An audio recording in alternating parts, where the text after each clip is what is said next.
Mr. Podak. Here. And myself, all committee members are present. I'd ask for approval of the previous minutes, July 15th, 2025. So moved. Second. And on roll call, Mr. Cassidy. Yes. Yes. Mr. Podak. Yes. And myself, yes. The minutes have been approved. Finance Director? I emailed out the July reporting. As you look at it, we had $22.6 million in the bank at the end of July, and that is your first report. The one thing to note, so when we reconcile to this total number.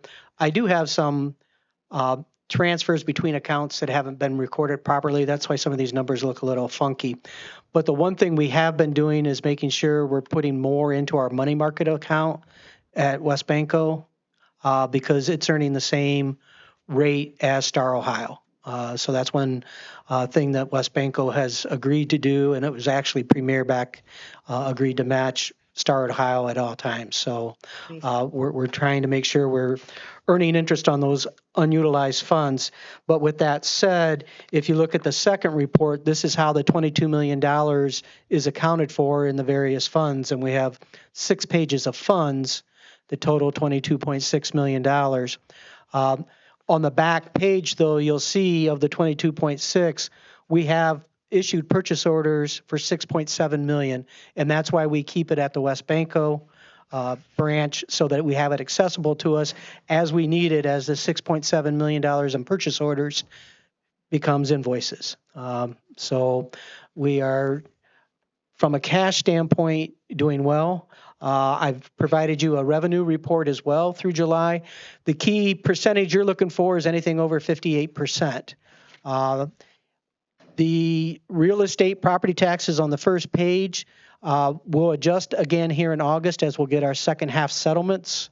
We did receive 150, I think, from Wood County so far this month, and we'll be receiving Seneca County and Hancock counties yet this week and next week. The income tax revenues are at 62%. Again, the magic number is 58%. So we're running ahead of budget and forecast. Those income tax revenue receipts are up 5.9% from a year ago. So all indications are we're moving in the right direction in all areas. Our EMS runs continue to exceed forecast. We're at 70% of the forecasted revenue of $500,000. So our fire and EMS personnel have been quite busy this year. The only other item to really talk to you about is in our enterprise funds. So on page 13 of 17, you'll see our water revenue. The second line item again is at almost 63% of what we had forecasted. So we're running ahead of what we had forecasted. It's a misleading on page 14 of 17. A little misleading on the sewer revenue. I think I spoke to you last month that we had a conversion issue. We have not made that entry yet to move. We think it's going to be around $250,000. It's going to be between $250,000 and $300,000. We're going to journal out of this fund into the stormwater fund. So if you were to look at page 15 of 17, you'll see the stormwater fund account 521,000,440,591 is only at 8% of forecast, and that's where that money goes. So outside of that, I would say we are doing well on the revenue side compared to forecast. Our expenses continue to stay well within the budget. We are heading into that fourth quarter, and you'll start to see us come back and start to look at finalizing to make sure we have enough money appropriated for salary and wages. What happens in the fourth quarter is employees are able to get paid out on vacation, certain sick time can get paid out. We have incentive programs. So all of that starts to hit in the fourth quarter, and it's an estimate when we set it way back a year ago. So as reality starts to set in, we have to make sure we have enough money appropriated in those areas. Questions on the finances? What is the interest rate with West Banco and Star? If I can remember, I want to say we're at 4.58 last month. It's still over 4%. I think it peaked last year, probably about this time, at 5.2%. So it is down, and you'll see. So at the end of each quarter, I give you a comparison of revenues, and you'll see our interest is going to be down from last year. But again, it's ahead of what we forecasted. We had forecasted lower rates, so they haven't moved down as quickly as we had anticipated in our forecast. Good question. The only other item to note, I want to give you an update on our banking proposals. I did receive proposals back. I want to say I have 7 proposals. I'm currently going through and ranking those proposals. I want to get it down to a top 3 and then work with Carla and Kylie and Pamela in our office and have them look at those final 3 and have questions so that we can have those 3 finalists either in for a meeting or via Zoom. We would like to have their online tools demoed to us because we do a lot anymore online with ACHs and transfers. And so we want to understand what they have to offer and how it works relative to what we have currently with West Banco. My goal would be to come back to you at our September 2nd meeting with a recommendation of what we would like to do with banking and who we'd like to move forward with in that relationship. On your legislation this evening, you'll note I had a typo in my legislation for tonight for the fire donation fund. Most of the money in that fire donation fund has come through the AMVETs. We want to make sure we recognize their efforts and what they've done for the city. But in the legislation, I have written 15,000 and put 10,000 in parentheses. The correct number is 10,000. The council clerk was given an updated one, so when we sign legislation tonight, if that were to pass, she has the corrected legislation.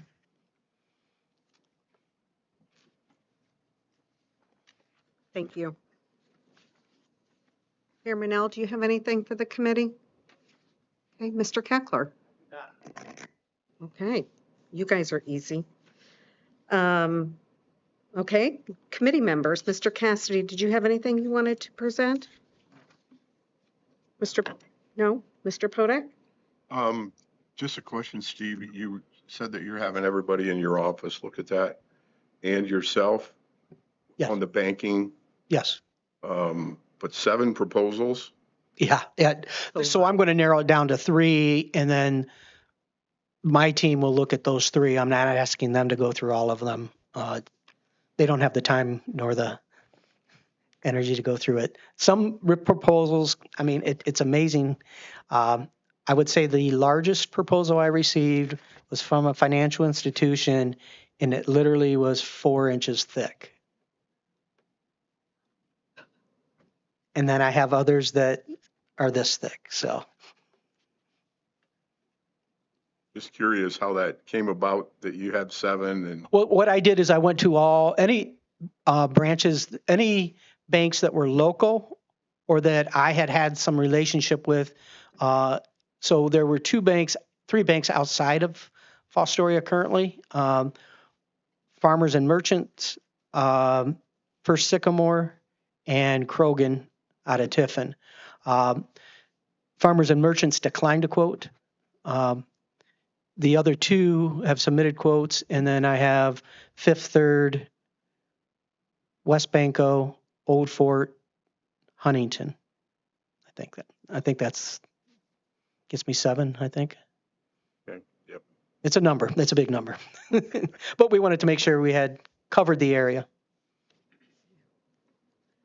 I'm sure I probably don't have to mention, but when I did an RFP, one thing that is always helpful, especially if you're going to get them in here to demo, is to look at their fraud features, their fraud prevention features, because they're important and they change all the time, but some can be pretty, especially if you're doing anything remotely, can keep you from progressing, Yeah. you know? Well, and I can tell you in looking at one of the proposals, we currently have positive pay, Mhm. both on the amount and the payee, and they don't offer that. Okay. That's Well, a that's huge, broad. that's going to hurt their overall ranking significantly because that's one of the key areas we have to focus on is the fraud issues. So that's going to be that'll be tough for them to make the finals. Let's say that. It's already a priority for you. Thank you. I did have some items for the committee. The first is I wanted to provide to you an update on the City of Fostoria Financial Planning and Supervision Commission. At its July 23rd meeting, the commission discussed the possibility of beginning the process to exit fiscal emergency.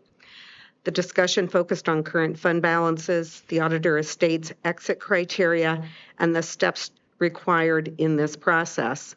Members noted that once the commission votes to begin the petition, it may take the auditor of state some time to complete this review.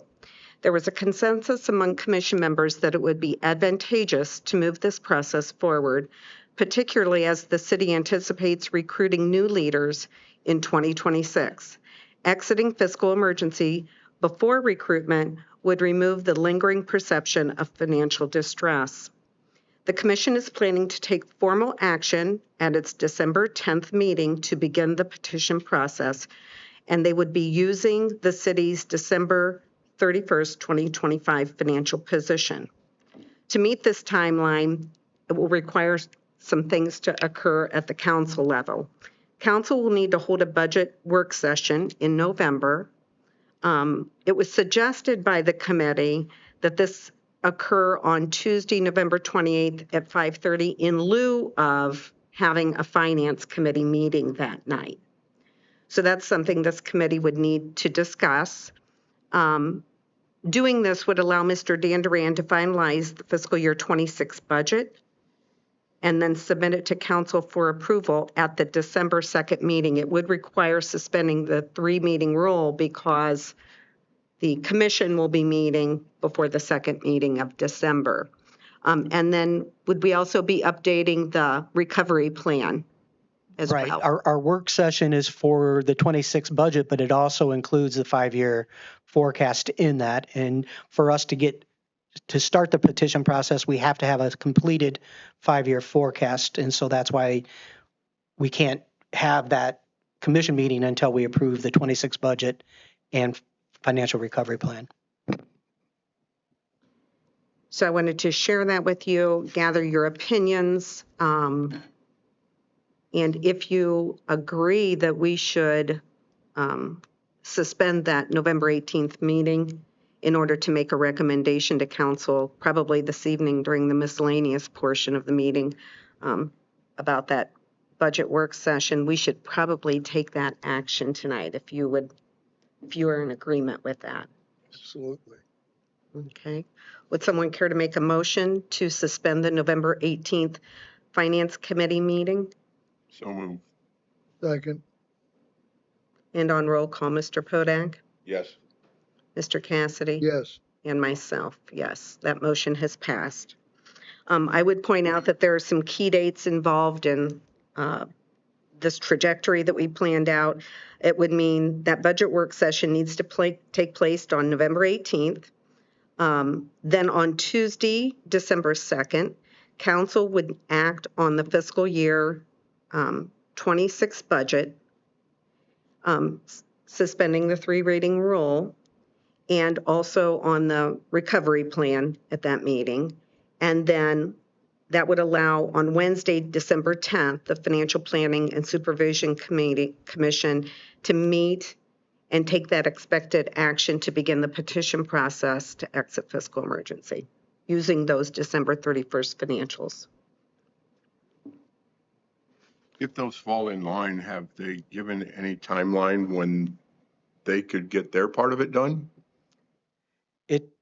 So they won't commit. It is realistically a 6 to 9 month process because what they do is The administrative services agent, Cindy, that we've been working with, has to develop the reporting, and it's specific reporting that goes to the auditor of state with the petition, and getting the resources allocated to do that. It can be and will be an issue. That's why we want to do it in December before they get into their busy season with cash to gap conversions. And then they also need to verify it's not just our financial recovery plan, but if you remember, they did go through all of the accounting practices and internal control practices, and they need to revisit that to make sure we remain in compliance with those recommendations. All those recommendations have been implemented, but they need to go back and confirm that we're still following their recommendations. So it realistically a 6 to 9 month process. I wouldn't be surprised if it took till September of next year. Yeah, and the commission just really felt that it was important to attract the most attractive candidates, to have this process started, because we certainly want to present our image as it is, recovered from this situation. And so that was mainly the reason for what will appear to be rushing through, but it's a slippery slope when you gotta align things up so that we pass one thing and then the next group meets and then they approve it. Along with that, I wanted to bring up a second item. As we begin the discussions of transitioning out of fiscal emergency status, I would like to propose that this committee consider developing 2 formal policies addressing carryover balances. I believe it's an integral step in ensuring that should financial challenges reemerge into the future, we have clear guidelines in place to help avoid returning to a fiscal emergency position. The first would be a general fund policy establishing minimum or targeted carryover balances for the general fund. And the second one would be an enterprise fund policy, which would relate to water and sewer funds. And that would provide guidance on appropriate reserve levels and outlining considerations for rate adjustments to maintain long-term stability. These policies would serve as a safeguard for fiscal health, promote consistency in financial decision-making, and help provide transparency to both the leadership and the community. So I'd like to know what your thoughts are in regard to developing those policies as a committee. Well, number one, when I first got on council, we were in financial emergency. I think one of the things that was kind of a goal of mine is how quick can we get this solved and get out? But as I became more aware of all the dynamics of this, I realized that, yeah, we want to get out of it, but we want to make sure that once we do get out of it, that we stay out of it. And I think that what you're proposing would reinforce the ability to stay out of it. The last thing you want to see is we get out of financial emergency and a few years down the road, we find ourselves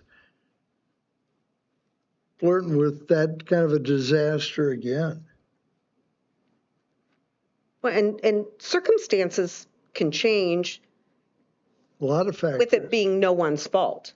Absolutely. Economic situations occur. The last situation wasn't anyone's fault. We just needed to respond to whatever the circumstances are. And I believe that a policy will give whoever is in leadership the tools they need to deal with those circumstances. I would totally agree, because anytime that you're changing people, changing administrations, changing council members, if you don't have guidelines or policies, it's, I guess, for lack of a better word, my grandson likes it, it's kind of willy-nilly. And we don't need that. We need a specific goal, a specific policy, and that way everybody knows what the path is and how we're going to get there, and then how we're going to stay on that path. So 2 thumbs up for me. I think that by taking this up in August, we could realistically have something prepared maybe by the September, second meeting in September. And then I would think, we'll check with the law director, that it would go to council in some form for approval. I have to thank Mayor Manel. When I was discussing with him my desire to create something like this, he found one. So I have a template to share with you. And I believe that Mr. Dandrian's already looked this over and feels very good about it. And I'm a fan of also doing something similar to this for the enterprise funds.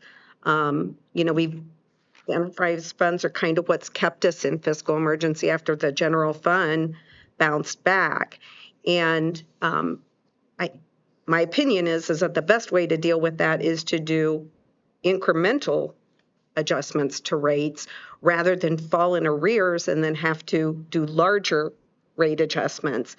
Anybody who's running their household on a budget understands that a small increase is much easier to absorb into your budget than a large one. So I'd like to address that as well. And what I would suggest is that we all take these home, and I can go ahead and start doing some updates to convert from Tiffin to Fostoria, and then we can come back with some recommendations at the next meeting. And maybe we'll have some questions about what the policy means, and we'll need some clarification. And then maybe we'll have some things we like and dislike and fine tune it from there. If you agree, I will go ahead and do a starting base for the water and sewer funds and email those to you, and then you can start working on those as well, making suggestions. Great. As we get out of financial emergency, it's really important for us to take the mindset of being proactive instead of reacting. Yes. Putting Yes. things in place like this to further reinforce our ability to stay out of any further financial disaster. Well said. So, Anything else? Okay, if not, we'll turn the floor over to anyone from the public that would like to speak on finance-related items. Hearing none, we will We adjourn. move to adjourn by Mr. Podak second, and on roll call, Mr. Cassidy, aye. Mr. Podak, Yes. and myself. We are adjourned at 5:52.